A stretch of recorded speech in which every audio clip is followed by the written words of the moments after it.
It's 57 AD. Paul lands in Caesarea Maritima at the end of his third mission trip. In Caesarea, he received a prophecy from Agabus that Paul would be arrested if he continued to Jerusalem. Undaunted, Paul heads to Jerusalem to deliver the relief funds to James and the Jerusalem elders and complete his third and final mission trip. In Jerusalem, Paul goes to the temple to pray. However, while at the temple, some Jews from Asia, where Paul had just spent 3 years at Ephesus, started shouting, claiming that Paul was encouraging Jews all over the empire to stop following the law of Moses. The Jews started a riot in the temple, beating Paul and trying to kill him. Fortunately, Roman legions in Jerusalem, who were there to keep the peace, took Paul into custody. The soldiers take Paul to their barracks to flog him to figure out why people were rioting over him. Right before Paul receives his first lashes, he asks the soldier sarcastically, "Is it legal for you to flog a Roman citizen who hasn't even been found guilty?" You see, Roman citizens could not be flogged unless convicted of a crime. The commander was alarmed that he had put a Roman citizen in chains and about to flog him mercilessly, which was profoundly illegal. While Paul was in the barracks, some Jews made an oath not to eat or drink until they had killed Paul. Paul's nephew, his sister's son, hears of the plot and tells the soldiers at the barracks. The commander transferred Paul to Caesarea Maritima, the Roman headquarters of the region. In Caesarea, Paul was handed over to the governor, Marcus Antonius Felix. Felix doesn't think Paul is guilty of anything, but the easy answer is for Felix to keep him under house arrest. 1, it pleases the Jews, and 2, he might get a bribe from Paul for his release.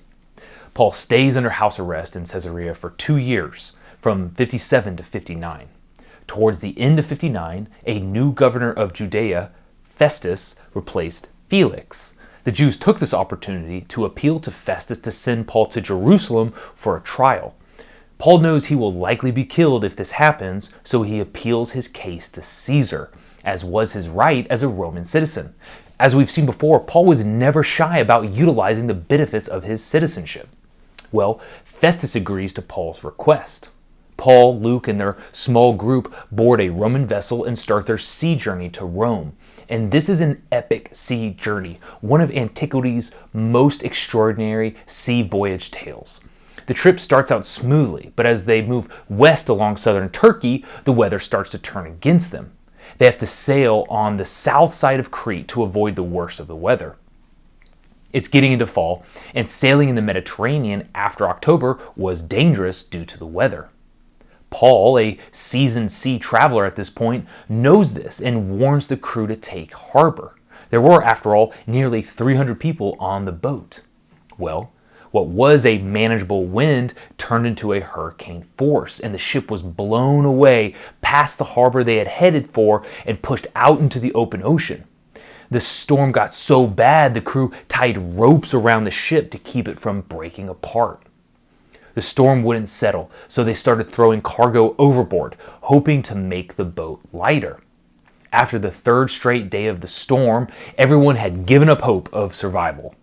However, Paul gets a word from God and tells the crew they will not die, but they will run aground. After 2 weeks of unrelenting storms, they spotted land. They head for shore, but ran aground off the coast.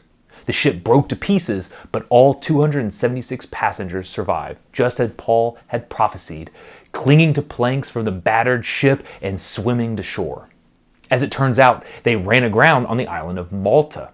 Paul and the sailors were in Malta for 3 months, the winter of 59 into 60. While he was there, Paul healed many people, and they repaid the kindness by providing supplies for the remaining journey. When winter was over and the sailing season returned, Paul set off on the trip's final leg. It was problem-free, and Paul reached Rome in early 60, greeted by the Roman Christians. He is placed under house arrest, but is allowed to continue preaching. And this is where the book of Acts ends. Here are the last verses. For 2 whole years, Paul stayed there in his own rented house and welcomed all who came to see him. He proclaimed the kingdom of God and taught about the Lord Jesus Christ with all boldness and without hindrance. So, is this the end of Paul's story? Actually, no. So why does Luke end Acts here? Well, maybe Luke wrote it down right after these events occurred in the early 60s, so the remaining years of Paul's life hadn't happened yet to be written down. Or maybe Luke ended Acts here because that was the story he wanted to tell. Paul's gospel, traveling across the Roman Empire until Paul was at the heart of the empire itself, Rome. Either way, Acts is over, but Paul's story isn't. Since we don't have a narrative like Acts to give us the exact details, we aren't 100% sure, but it is likely Paul's final years went like this. Paul spent 2 years, 60 to 62, in house arrest in Rome. During this time, he wrote his 4 prison epistles, Ephesians, Philippians, Colossians, and Philemon. Paul is freed in 62. Did he ever meet with Caesar, who was Nero? We don't know. But he was freed and he hit the road again. But where? Maybe he visited the churches in Greece from his 3rd mission trip, Corinth, Philippi, and the rest.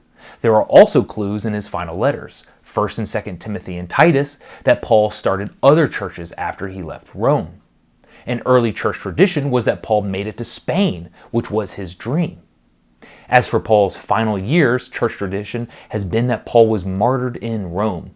To understand why, we have to tie in a significant event. In 64, Rome burned in a massive, devastating fire known as the Great Fire of Rome. It burned for over a week in July of 64.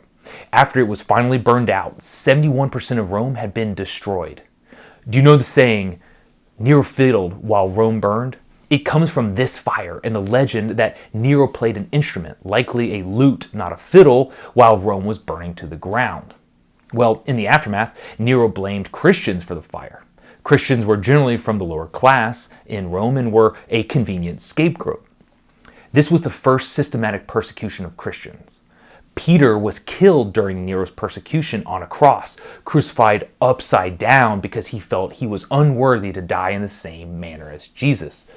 Paul, however, as a Roman citizen, was entitled to a quick death by beheading. So, to summarize, Paul, at the end of Acts, left Rome in 62 and visited somewhere, made it back to Rome around 64, was arrested, and then beheaded sometime between 64 and 67 in Nero's persecution. Paul was buried outside the walls of Rome. Over the years, several churches have sat at the site of his remains, most recently the Basilica of St. Paul outside the walls, which was finished in 1840. While performing excavations on the grounds of the basilica, archaeologists discovered a marble sarcophagus inscribed with Paul, Apostle, Martyr. Subsequent radiocarbon dating confirms that the remains are of a 1st century individual. Artifacts found in the sarcophagus, such as purple and blue linen used for the burial of someone important, point to this being Paul's authentic remains. And that wraps up the book of Acts and the life of Paul. I'll close out Paul with his own words from 2 Corinthians. Remember that Paul wrote this before his crazy sea journey to Rome and whatever happened after he left Rome. I have worked much harder, been in prison more frequently, been flogged more severely, and been exposed to death again and again. 5 times I received from the Jews the 40 lashes minus 1. 3 times I was beaten with rods. Once I was pelted with stones. 3 times I was shipwrecked. I spent a night and a day in the open sea. I have been constantly on the move. I've been in danger from rivers, in danger from bandits, in danger from my fellow Jews, in danger from Gentiles, in danger in the city, in danger in the country, in danger at sea, and in danger from false believers. I have labored and toiled and have often gone without sleep. I have known hunger and thirst and have often gone without food. I have been cold and naked. Besides everything else, I face daily the pressure of my concern for all the churches. His concern for the churches drove Paul to risk his life for 3 decades after his conversion that day on the road to Damascus. All the miles, all the danger, all the persecution, all to bring the gospel of Christ to the ends of the earth.